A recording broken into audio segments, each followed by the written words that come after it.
I'm your host, Allie Clifton. He is Richard Jefferson. Yes, I am. Cheers. He is Channing Frye. Channing, where are you? Because you're not at home. I'm in Central Oregon, so I wanted to take my kids sledding and see the snow. So I'm in a rental house on a river behind me. So we've been here a week. It's been nice. The pandemic is tough. When you have a home in Portland, then you have your vacation sucks. home in Portland, and then you go and take another trip and rent a home in Portland. Are you gonna be all right, man? Well, it's technically not Portland. It's like Bend, so it's about 4 hours away. But there's no snow in Portland. So out here, it's been sunny every day. We took them to go sledding. They've been making snowman, so it's nice, man. You gotta mix it up a little bit, dog. Channing's he's just really trying to emphasize why they call it God's country. But I think with that said, we got a special guest. He's a man that needs no introduction. And he wanted to join us. Yes, he does. Cheers. Finally, LeBron James. Cheers. Welcome back to Road Trippin'. Yes. LeBron Alfred James. You called him what? That's his middle name, Alfred.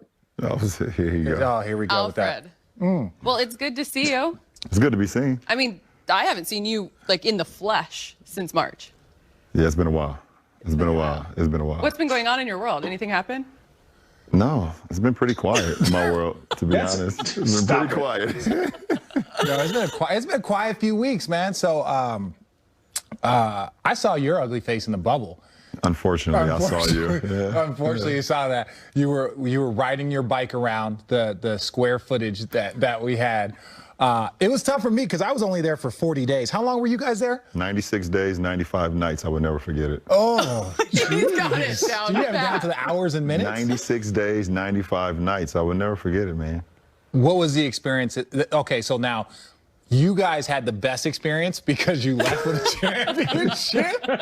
But what, like, overall, like, to see it pulled off, to see all the things that went on to get it done, and then to see all of some of the positive change and the positive messages that were going on in the bubble, how was the entire experience? So what side you want first? We got hours. Okay, so we'll go with the good first. Let's go with the good. Okay, so Adam Silver in the NBA, Michelle Roberts and that crew, they did a hell of a job of putting that thing together. And I mean, obviously we saw what was going on early on with baseball. We see now what's going on with football, no matter the pros or college, with with COVID and the pandemic. So for them to put that together and for it to be able to last the way it lasts, kudos to both sides.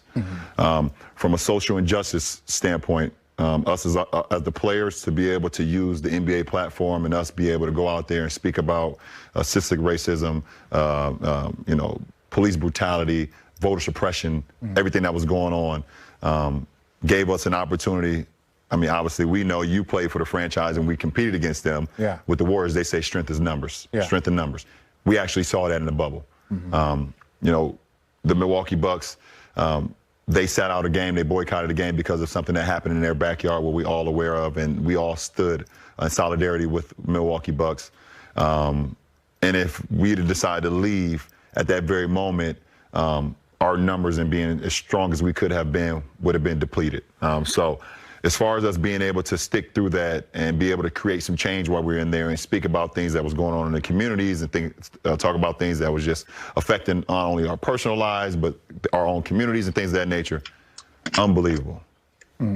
Basketball, unbelievable. I loved every part of the basketball. Besides not having fans, Laker Nation, I and the rest of the group, guys, we miss you guys so damn much. It's like, it was eerie. It's eerie. The first time, no kidding. The first time I got to watch a game, I think it was conference finals. And so I'm sitting there watching the guys run out, and they're like, ladies and gentlemen, the Los Angeles Lakers. And the guys were just joking. They were like, hey, running out. And it was like, no applause. Like, nothing. None. But you would never guess if you were watching it from home. You would never And that's guess. what my mom and my wife was saying the whole time. She was like, for us, at home, it was a great experience. Yeah. And that's another kudos to the league. They did an unbelievable job of being able to showcase it to their fans. Yeah. But for the players, when you ran out there, nothing. And all you heard was sneakers and basketball, it was like the first AAU tournament you ever played growing up. But even then, the AAU tournaments were at least your mom and them was there. Come on, baby. Yeah, exactly. Yeah. At least you got that. It was literally nothing. Yeah. It was straight dead silence. Okay, so let me ask you this then, from that standpoint, because we even talked, we had a moment where there were moments you would like look up at the crowd mid-game, emotional, and act as if they were there, right? So you were huge, the one of the biggest leaders in making sure that bubble, the restart, happened. Yeah. So when you experience all of that for the first time, were you disappointed? Were you mad? Were you like, oh my God, this is what it's going to be about? Like, how were you able to process all that? Well, I mean, it's almost the same feeling as when you first time you go to a haunted house. You get excited with your friends are telling you how great it is, and you get juiced up. You really don't realize how scary that shit is until you get inside of that haunted house. Yeah. And that's what I compare to the bubble. We were all excited to get back. We were excited to be playing basketball again. I mean, we stopped playing in March, so we were all excited. But you don't really know what you're getting yourself into until you get inside the bubble and they tell you, that right there, you cannot go outside that gate.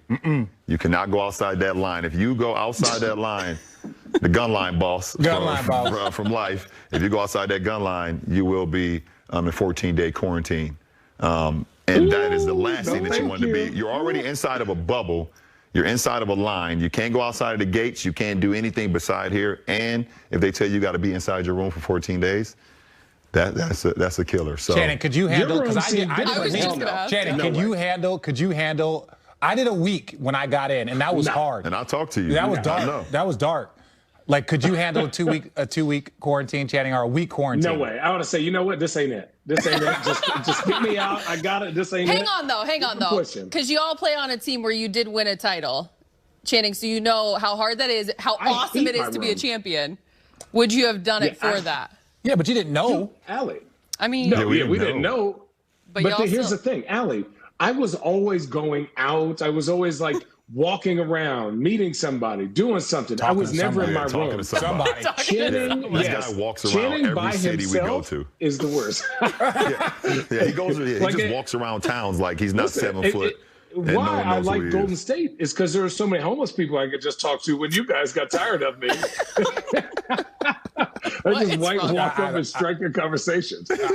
Channing would have fished. But real quick, I want one thing, because when I got there, again, it was so weird getting there towards the latter phase. And so, like, you're talking to, I was just with the crew, ESPN staff, TNT staff, and it was weird because we normally don't get to hang out. Like Allie LaForce, I met her, and Rebecca Harlow. These are people we're never at the same arena at the same time, because they're normally TNT, we're ESPN. So you get a chance to like talk to different people and have conversations with them. But they said like that 48 hours when the Milwaukee Bucks decided to walk off, no one knew if there was ever going to be games like for the rest of this bubble, if it was going to be canceled. They said that the whole, pun intended, that the whole bubble deflated.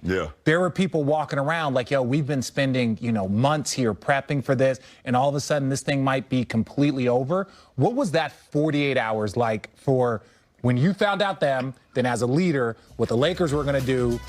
Just take us through that 48 hours. I'll give you the whole story and just break it up a little bit.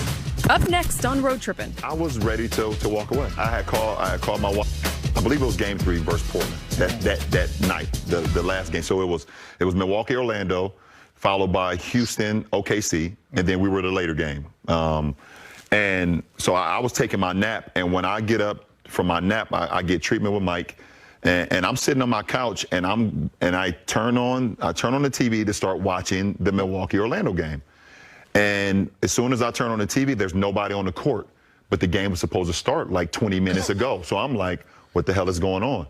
So this is before I even go to my phone or anything. So as soon as I wake up, I'm starting doing that. And they say Milwaukee refuses to come on the court. So I started getting calls and phone calls and things of that nature. And this was still up in the air if they were going to play. No one knew what was going on because, frankly, even the Magic didn't know, what was going on. So the whole league was caught by surprise. So we were just sitting there and wondering what was going on. And as the time went on, basically they said Milwaukee was not going to play. They had made a decision to boycott the game because of what happened in their, in their backyard back in Milwaukee with another innocent black man being gunned down. So I got on the phone with Chris Paul because their game was next. And I called him and Russ, and I told them straight up that there's no way that we can go out on the floor as the Lakers and play our game with what just transpired. What are you guys going to do? And they felt the same way. They was like, we need to get all the information that was going on because there's still some things that's not been checked off. But we would look stupid if we went out and played, you know, and Milwaukee decided to sit down, and we've been, you know, preaching this solidarity thing as a brotherhood, because we are a brotherhood, even when you get blindsided from your brother. That's the question, is that, again, like all the people that know all the guys, like what was that? It's basically like you then come together in that room, and the one thing that comes out of that room is LeBron James gets up and leaves. That's the one thing that comes out. Oh, of course. I mean, of course that's going to. Of course it does. If it was LeBron comes in his room and the last thing he sat down, they would have said that. So. But in the moment, did you doubt? Did you that sit you guys down could last? figure it out? Well, what, Channing? Did you sit down last? No, I did not. No, but Okay, I'm well, saying, I'm just checking. That would've been a bad attitude. obviously hindsight is 20/20. That's not it. But they made a decision, and as brothers, I understand, and formerly being a part of the brotherhood, I understood that like whatever they were going to do, you were going to support. Yeah, you were going to support. But that was such a big, powerful move that it's like shooting a text to the Players Association, shooting a text to, you know, Chris Paul, like the guys that are the president, the vice president, shooting a text like, hey guys, this is what we're thinking about doing, but we need to make sure that we are unified as a group. That was the one thing that, not to be critical, but could have caused some issues. Yeah. And I mean, as players, we felt the same way. We felt like, you know, we're not against what you guys were standing for, because we've all felt it too. And obviously, you know, when it hits in your backyard, you feel a little bit more. But, you know, when we're all together, you know, as an army, you know, if we're an army and we're going out for battle and we say we're here in solidarity, and someone in the front decides to go before we say charge. Now we're all caught off guard. Yeah. Leroy James. Oh, it's good. I'm glad you got to it before I did. Damn it, Leroy. Damn it, Leroy. So that's what happened. And to be honest, I was ready to walk away. I was ready to walk away. I had called my wife and called my mom and told them that I was probably headed home. Why? Because there was no plan. After we decided to do what we did and we boycotted the games, what's next? What the hell are we doing next? Oh, so we're going to just go back? Okay, now game 3, Lakers versus Portland. What the hell? What are we doing? We've decided to take off these games for the right reason. Okay, but there's some other issues that needs to be dealt with as well. What is our plan? And at that moment when I walked out, we sat there and talked for 2, 3, 4 hours, and there was still no plan. So I walked out because my time is very valuable, and I knew what could help the change. Yeah. But when you're dealing with a group of a lot of emotional, you know, a lot of ego, a lot of guys that's passionate about themselves and what they believe in, then it's hard to figure out a plan at that very moment. So it was best for me to step out. Yeah. Well, look, look. It is one of the harder positions to be in, being not only like the leader of a team, the face of a league, you know, a vocal leader as far as like, you know, I still stand by, was it Patrick Beverley? It's like, look, if Bron playing, we playing, right? Like I was joking. I joke with one of the guys, and I'll keep him nameless. I was like, guys, look, at the end of the day, the NBA wants everybody there. But they only need like 5 people there. They need Bron, they need Giannis, they need James. You know what I'm saying? Like they'll figure it out the rest of the way as long as they can sell. You know, they need the Lakers, they need the Celtics. It's like, yeah, everybody can sit here and be like, oh, well, it's like, yo, at the end of the day, like the league needs about 10 guys and about 5 teams. Everything else is like a bonus from a standpoint of like what they're going to advertise, what they're going to do. So when Pat Beverley says like, yo, look, if Bron say we playing, we all going to show up. But the other side of that is when all the drama happps, everybody looks at, you know, exactly. LeBron James. Yeah, everybody looks at you, and it's like, however you handle it, however you don't handle it, they still looking at you. And yeah, because he's a drama queen. And he loves it. Shut up. By the way, that's why he's here. Yeah, that's exactly why he's here. You literally told me that we could not do Road Trip without Channing. Are you mad? I know I did. By the way, I'm like, we're going to cut Channing off and getting back to his making of snow cones and snowman. No, but yeah, I understand that. I understand that, RJ, and that's the way it was. And That's my responsibility. Yeah. I get it. You know, as much as you know, you can hate it at times. You say, okay, why is it always on me? That's the position I've been put in. So I needed time to digest it. So I walked out. I was ready to walk away, but also I understand that it wasn't just squarely about me. Yeah. So I needed a moment to digest the whole situation, to actually sleep on the whole situation. And I was able to do that and wake up the next day and had a plan of what I thought could work for us going forward. The media people did not. And I think, and again, to the Milwaukee Bucks credit, Chris Paul, Michelle Roberts, the entire NBA, even the owners, everyone came together and was like, hey, like, how can we, and I believe Barack Obama was involved, and like, hey, what should we ask for? If we're going to stay here in the face of all of this, what should we ask for? Like, what can we do to help continue to help change? Yeah. And, you know, again, that more than an athlete into more than to a vote, more than a vote, Yeah. into, you know, the polling places and Yep. all, like, so it's something positive did come from a negative situation, but you guys were trying to plan in 36 hours, 48 and hours. figure out how we're going to get back on the floor, yeah. too. So it was like, you want to see all this change, but I felt like those conversations and that change needed to happen before we step back on the floor. Yeah. You know, and we had, I don't know if you guys heard, but we had a conversation where a lot of the 2 or 3 out of, the guys from each respective team, the coaches, and we had a huge Zoom call with the owners, all 30 owners. Yeah. And, to talk about some of the changes or some of the things that we can do to help create change while we are still playing the game. Because a lot of people was saying like, okay, well, once you guys get to playing basketball, then you guys are going to forget about us. And I didn't want that to happen. I didn't want that. Well, the narrative is going to happen. People are going to say you're going to do this, but I actually wanted to see real change. And a lot of the things that we talked about is some of the things that I mentioned earlier was the voter suppression and having places to have polling sites, like you just mentioned. Yeah. We got 30 NBA franchises with arenas. Yeah. We needed to have, if not all 30, as close to 30 as possible where people can go and vote. Because we've seen what happened in Georgia. We've seen what happened right outside Atlanta where people couldn't go vote. They were telling them that they shouldn't, they need to go somewhere else. And people waiting 3 and 4 hours standing in line to vote. And we knew how important the November election was.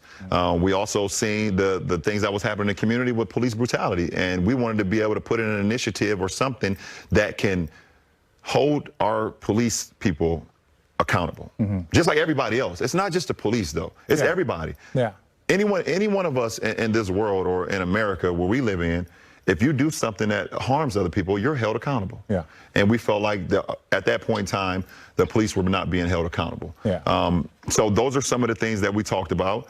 And then being able to start up just more initiatives to be able to give our communities a safe way to be able to continue to learn. Because in the Black community, we always talk about we want to see change, but we never go out and do it. And the reason we never go out and do it because we've been so jaded and been so scared because everyone is saying that our word or what we believe in doesn't matter. So over the course of time, that's why if you had, like my mom, who's 52 years old, this is the first year she ever voted. Wow. First year she ever voted because she never believed that her vote mattered. Yeah. She never believed it. Not only did it matter, she was like, they don't give a fuck about us here in our community. Why should I go out and help create? Biggest power moves and opportunities with more than a vote. Did you know at the time that your mother had never voted? I did not. No. There's some things, Allie, that your parents will not tell you. Like, baby, you doing a good job in all that voting. Baby, you doing such a good job. There's some things that when you get older, you'll find out about your parents, your mom or your dad, and some of you guys who have siblings that you was like, I did not know that about you. Yeah. Until they tell you, until they're ready to tell you. And so what's the word then for you, one, to see the impact and what it's going to continue to do for years to come with more than a vote, and especially factoring that in? Well, one thing I want people to understand with more than a vote, it's not a political stance. We did not go out and set out and say, okay, this is who you should vote for. Yeah. We just educated the people, put the people in place in communities to be able to let them know this is your right. Yeah. And we had a lot of people that went through the judicial system and went through, the jail system. And they believed because they had prior convictions and things of that nature that they were not even allowed to vote, which is which is untrue in a lot of states. Snoop Dogg, who's a good friend of mine now, he was one of those guys that didn't know that did not know he had the ability to vote because of prior conviction, and this was his first year voting as well.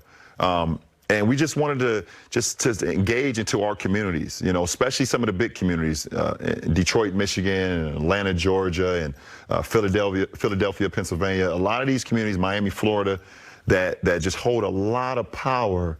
But the minorities, they don't go out and vote because they don't believe that it matters. That it matters. And like I said, we hear the word change. Okay, so this is how you create change. So we're going to give you the education behind it. We're going to give the power. We're going to put the people in place to help you understand your power. Channing, did you vote? Yeah, I did actually. Mail-in vote, buddy. Thank you, Portland. Shockingly, low key. This is the first time I voted I thought I was registered, but I was registered in Phoenix, and I had to re-register in Oregon. And it was actually really, really, really easy. I was shocked. And I just mailed it in. And I made sure to follow it and made sure it got tallied correctly. So, you know, I voted. No, it's funny. It's funny you say that, Channing. Sorry to cut you off, Allie, but a lot of people don't understand how easy it is. You know, they're very intimidating by the word vote. You know, they don't know how it's so easy. You get your pamphlet, and you can literally do your research on the candidates that's in your because it's not just about the president. Yeah, senator. Right. Yeah. Right. And a lot of it matters within your local. Because you know, the local people, that's, you know, your local judge or your local city councilman, sheriff. Yeah, sheriff. They're the ones who are creating the change or not the change that you would like. Yeah. So being able to vote on that right person, man or female, is very important too. So being able to do your research on that. And you can also register to vote in a state that you live in, even though you don't have a license there. I still have an Ohio license, and I still could register in California, which I had no idea. I thought it was going to be this awful process, and it was easy, efficient, able to get done. So you're saying you didn't vote? And I'm joking. I'm just basically didn't vote between the lines. Yeah. Before we move on from this, because I think it's very important, what's next for More Than a Vote? It's not going to go away. No, we're never about a one-off. You know, we're trying to figure out ways right now we can continue to implement change in the communities, not only in my home community of Akron, Ohio, but communities all over America, and hopefully create change in the world as well. So we're looking for opportunities. There's a huge Senate race that's going on in Georgia coming up in January. You know, we're tackling that. Stacey Abrams, who's down there, is a monster. Shout out, Stacey. You're unbelievable. And everyone in the city of Atlanta, you guys have done so much great stuff, and also in Georgia as a state. So we're going to get behind that and hopefully continue to create change. Of course, we commend you for that, because that is not an easy responsibility on top of all the expectations and responsibilities you have, to be a basketball player. Yeah, so before we move on from all the bubble, you have celebrated 2 championships in Miami when you guys won at home. You celebrated your 3rd championship on the road, and everyone heard about the detour to Vegas, heaven forbid. And then look at me like that. I looked up and you like this. We'll leave it right there. And your 4th championship was in a bubble. What was the celebration like? I feel bad for my teammates, my first-time championship teammates. I feel bad for AD, Caruso, Markeith, Dwight, and most importantly, Jared Dudley. Jared Dudley, my guy Duds. My guy Duds. Talon and Rooks, Kostas and Devontae. Hopefully I'm not missing anyone. I feel Kuz. Yeah. Your whole team other than you and Rondo. No, me, Rondo, JaVale, Quinn Danny. Cook, Danny. What are you talking? We got champions, man. I forgot about that. I feel bad for them. Because they don't know. It was bad. I was there. They don't understand the power of a championship celebration. From the partying, to the parade, and then back to the partying. Yeah. We have not been able to do that. And it burns me, because as a champion, you should feel that. You get the locker room celebration, which I still feel like you guys lived which is amazing. The locker room celebration is amazing, but it goes like this. Yeah. All right? It goes like this. So you know, okay, as fast as that goes, you say, okay, we're going to have the parade, We know that we're going to have an unbelievable time at the parade with the fans, celebrate with the community and the fans, leaving that nature. And then we're going to have our celebration where we go out and have fun and party and things. It was just like 2020. It's just effed up. But so everybody, so again, there's always the conversation. And this is one thing I will say. People were like, oh, was it a real championship? Is it this? Is it that? And I was like, yo, I was in there. I saw how hard it was to rev yourself up, to amp yourself up. No home court advantage. None. No home court advantage at all. None. And so it's like when you don't have that home court advantage and you're sluggish, you're tired, and it's like, but we're going home. Yeah. Our fans are going to be ready. Right. They're going to be loud because we're down 3-2 or whatever it is. There was none of that. This was harder than a normal championship, in my opinion. Just imagine it's 16, RJ. We're down 3-1. Which one there's nothing in here. If we're down 3-1 and 16. Yeah. And we're not going back to Cleveland? And we're just playing another empty arena? We're just playing another game in a bubble? Golden State may beat us by 100. Yeah, the greatest game I've ever been a part of is Game 6 in Cleveland. Because it was like, the minute we stepped on the floor, we knew that there was no chance we were going to lose that game. Right?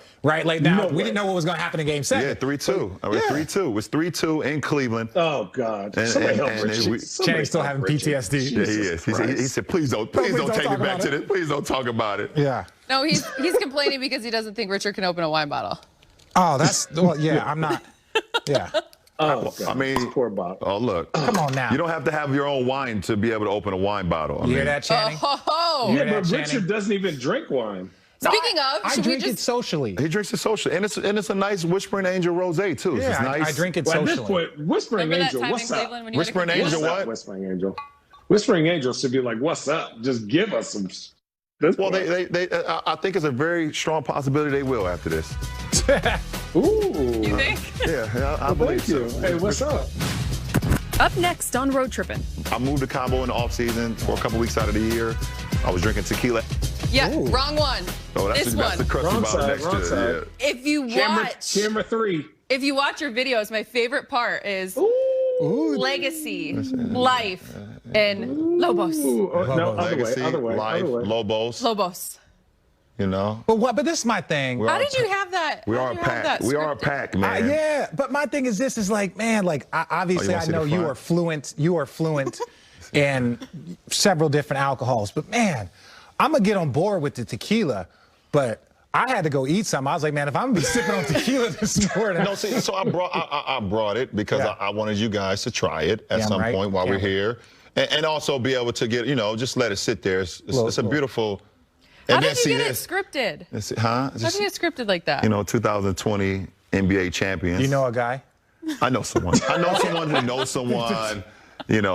Why did you decide to partner? Like, obviously, like you're one of those individuals that everyone knows. This goes without saying that you get offered and asked, and so many opportunities come across your table, your plate, whatever it is. Like, why did you decide to partner up with a tequila? It's literally like when I get asked about something, to be able to partner or to invest or to be a part of the movement. Yeah, it's where I'm at in my life. Yeah, and literally tequila. It was a point in my life. So was it 2 summers ago or last summer? I started to drink tequila like heavily. All I was drinking was wine and tequila. I put down like the hard liquor that I was doing in my 20s. Yeah. In your 20s, you're trying to figure out. You're trying to figure out. Okay, what do I like? I don't like that. Okay, I'm gonna go with this. Whatever. I realized in my 30s that wine and tequila is like, I'm good with that. Yeah. And so I was really starting to drink tequila, and 3.5 years ago, I bought a place in Cabo, a nice vacation place. Partnered with a couple guys, and we got a house in Cabo. And if you know any better, in Cabo, tequila is king. Yeah, it's king. So I will go to the bar. We have like a little beach house. We have like a beach house bar at our property, and they have 100 different tequilas. From blancos to reposados to añejos, Casamigos, extra añejos, to mezcals. You got Casamigos, you got Casa Dragones, you got. Y'all make a mezcal? Ooh. We do make a mezcal. That's what I need the mezcal. We do make a mezcal. That's because he's a whiskey guy. We got 4. you like a smoky. Yeah, we got 4. We got 4 kinds. We got a Joven, which is the equivalent of Blanco, which means young. Yeah. We got a Reposado. This is the extra anejo, and then we have a mezcal. So I'll make sure. Yeah, they have the mezcal. I'll make sure you get the bottle of the mezcal. That. So that's where it's at. I moved to Cabo in the off season for a couple weeks out of the year.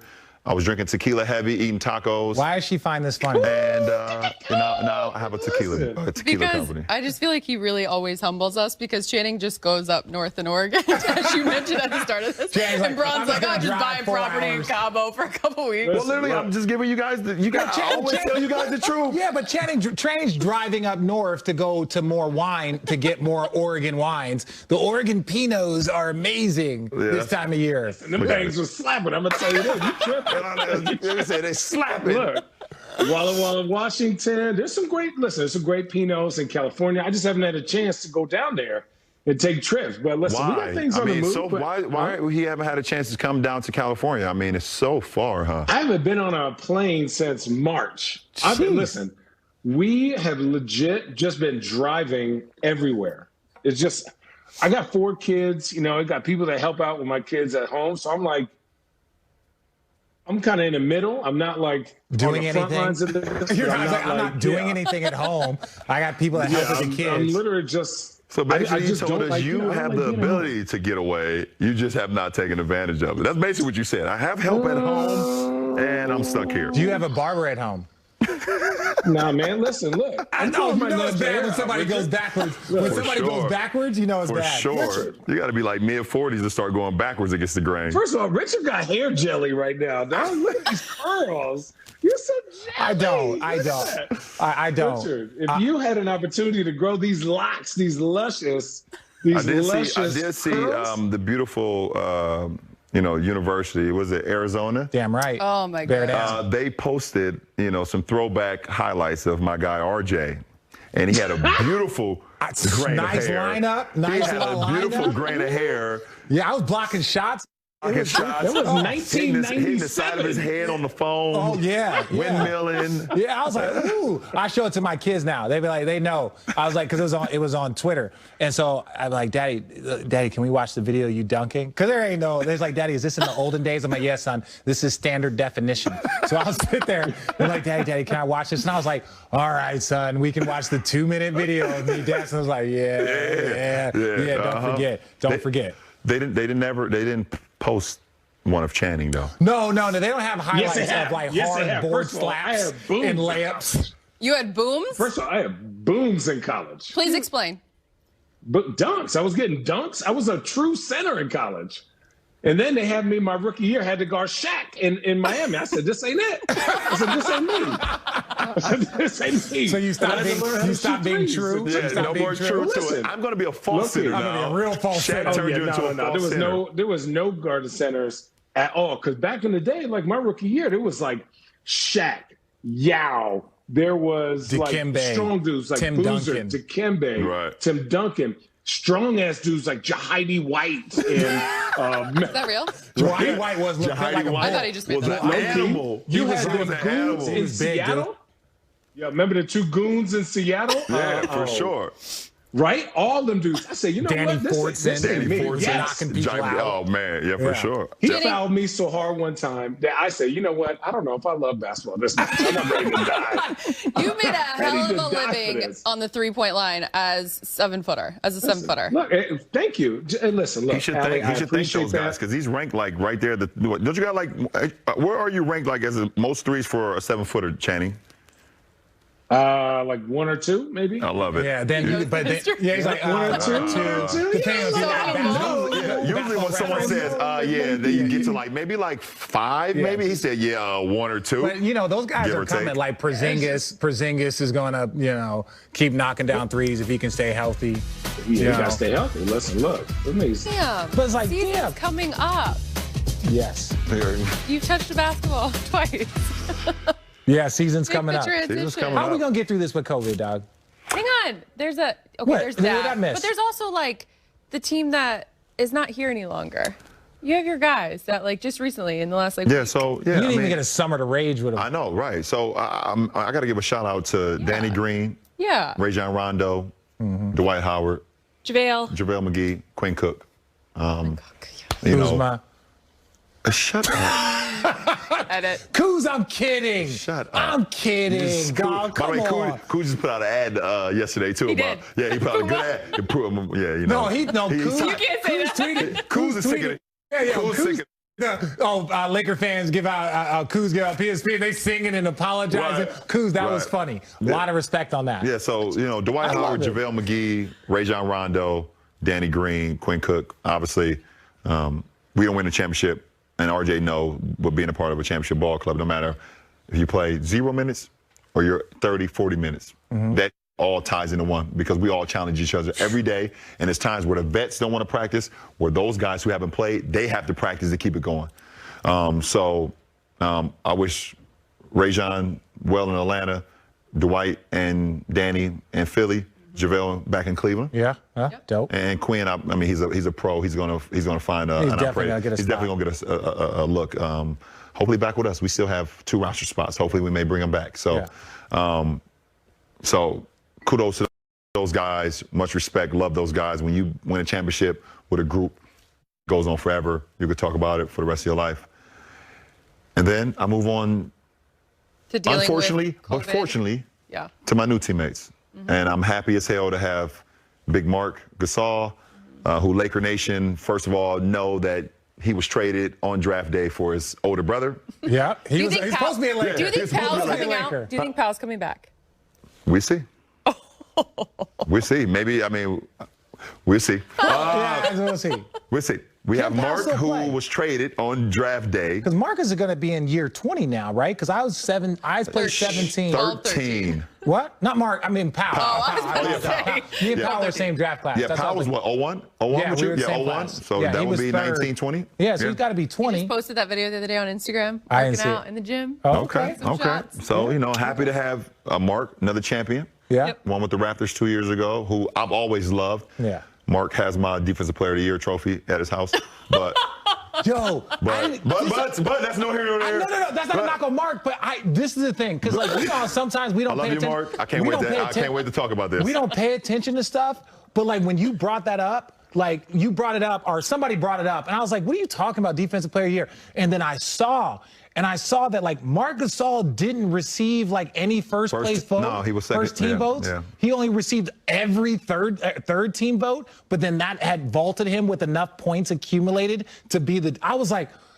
Yeah. I was confused. Look, not that, because this was weird. It's not that Memphis wasn't a great defensive team. They was a monster. They were a monster, but it was like Tony Allen, Zach, him, like Conley. They were loaded, but it was like he got all the credit. And so, like, I didn't know. And I'm glad you brought that up. But continue. But I'm extremely excited to have Mark, nevertheless. Wesley Matthews, who I've loved to compete against. And his father is a former Laker as well. Oh, that's dope. So we got two guys. We got two guys who have family Laker ties. Yeah. And then we get Trez. How Trez is? Now we got Trez. How Trez ended up here with the Lakers? So basically, Bronny isn't playing till February. First of all, Trez was the next door neighbor. We knocked on his door and said, "Do you like?" Yeah, he said he felt like the Clippers didn't like what was going on. How did Trez end up with the Lakers? And we landed Trez. I mean, that was honestly like the moment of free agency where everyone was like, "What?" Yeah. Yeah, including some of his teammates. That they actually put that on social media. It's not like I'm making it up. It's, what? We got Trez, who 6th Man of the Year award winner, who's going to help our bench, which we struggle with this past year with our bench, and keeping that up. And then you've got the runner-up. And then we got the runner-up 6th Man of the Year award, and Dennis Schroeder. So that was a pickup. Who I call his nickname. I don't know if he like it or not. We have not had the conversation, but he's Dennis the Menace. Dennis the Menace. Because I love what he brings to the game. His tenacity. He's a dog. You gotta let him go. He gets under the skin. He's a Richard Jefferson, Draymond Green type guy where if he's your teammate, you love out of him. If he's not, you can't stand him. That's not funny, Sonia. Hey, by the way, and Sonia, she understands exactly what I'm saying. If he's your friend, you love him. If not, you're like, oh my God, get this jerk away from me. I love Dennis Schroeder and what they're going to bring to our team. And can you all repeat? We can. I mean, it's that simple. I mean, we absolutely can. Like RJ said with the Nets, first of all, it all starts with health. Yeah. You have to have some luck. And you have to have health. If we can stay healthy, but we did get younger. We got the 27-year-old point guard. We got the 27-year-old 6th Man of the Year award in Trez. We got younger. With Mark. We got Mark, who's a Defensive Player of the Year, and his IQ playing against, not only playing against them in the NBA, but also playing against them versus Spain national team. 5. You told us we had 90 minutes. We've gone to 10. Yeah, but I mean, what you got? We had a potty break. We got the bubble. We got this upcoming season. Upcoming season. How are we going to be able to do this? And I don't mean this in a negative sense. I want to talk about we got 4 Christmas games. We can see that it's progressively getting worse. Preseason game 1 in 13 days. What? Is it really? In 13 days, and LeBron James has touched a basketball twice. Yeah, I think he's going to be okay. It's going to be 3 times that I'll touch this green one right here. I'm going to touch that one. Preseason, I'm not quite worried about. I am rounding 36. James Worthy is going to be really mad if he comes into this studio and has to talk about basketball without you. Listen, big game, James. I love you. Hopefully see you in the studio. We're going to have a stogie together. We still need to have a championship stogie together for sure. Toast to this tequila. That's nor here nor there. We say that for the side. But don't worry about me in the preseason. It's not. I'm not worried about you in basketball. I want to know, as an individual that pays attention to this stuff, like, how is it? Like, we watch now. It's like you see all these college football games getting canceled, postponed, and college basketball is like, we're ready to start. Right. It's like, no, you're not. No one started. College basketball has done what they needed to do. They just went, literally, they would send teams to an area for 10 days, and they'd get 3 straight games in. Yeah. So that they could, like, limit the travel time. That's actually they're smart. doing what they can. It is smart, and it's very smart. So I'm very intrigued on seeing what's the protocol is going to be. There's been discussions, there's been talks. They wanted to make sure that we can get the season going, obviously for a lot of different reasons. Money. The biggest reason. But the safety of our players and the safety of our owners and the safety of our GMs and the safety of our coaches and training staff and things. That's more important than anything. It's 111. I always catch that. 11-11 and 111. It's tattooed on my hand. Yeah, okay. Yeah, it's weird. Weirdo. But you still have the stop sign? Yeah, I still got the stop sign. Yeah, yes. I'm still not stopping to drink. So but I'm very intrigued on seeing how they deal with this, because we all know that COVID is still very active. And they actually told us that in the winter it's going to be more active than any time, and that's what we're in right now. Yeah. You know, either if you're seeing snow or not, this is the winter time, and it's picking up steam. So. I just want to see. I want to see how we tackle this. Well, the schedule is supposed to come out. And you see the NBA, they know. It comes out in parts. Yeah, they say it's coming out in part 1, part 2 stuff, and they were saying like teams are going to come and they're going to play like but like the California team. Right. They're going to play the LA teams, or you're going to go to Texas and you're going to play all 3 teams. Or you go to the East Coast and you play Brooklyn, you Philly. You're going to see your division a lot. It is not an easy one now. Yeah, our division is tough. Now, CP is now in our division. Yeah. Yes. Phoenix is going to be. Yeah, they are. I mean, my guy, James Jones, has done a hell of a job over there. Shout out, champ. Shout out, champ. He's done a hell of a job, and not only acquiring CP3, but he is building that team. He's got some really, really good things going on over there to add to the all.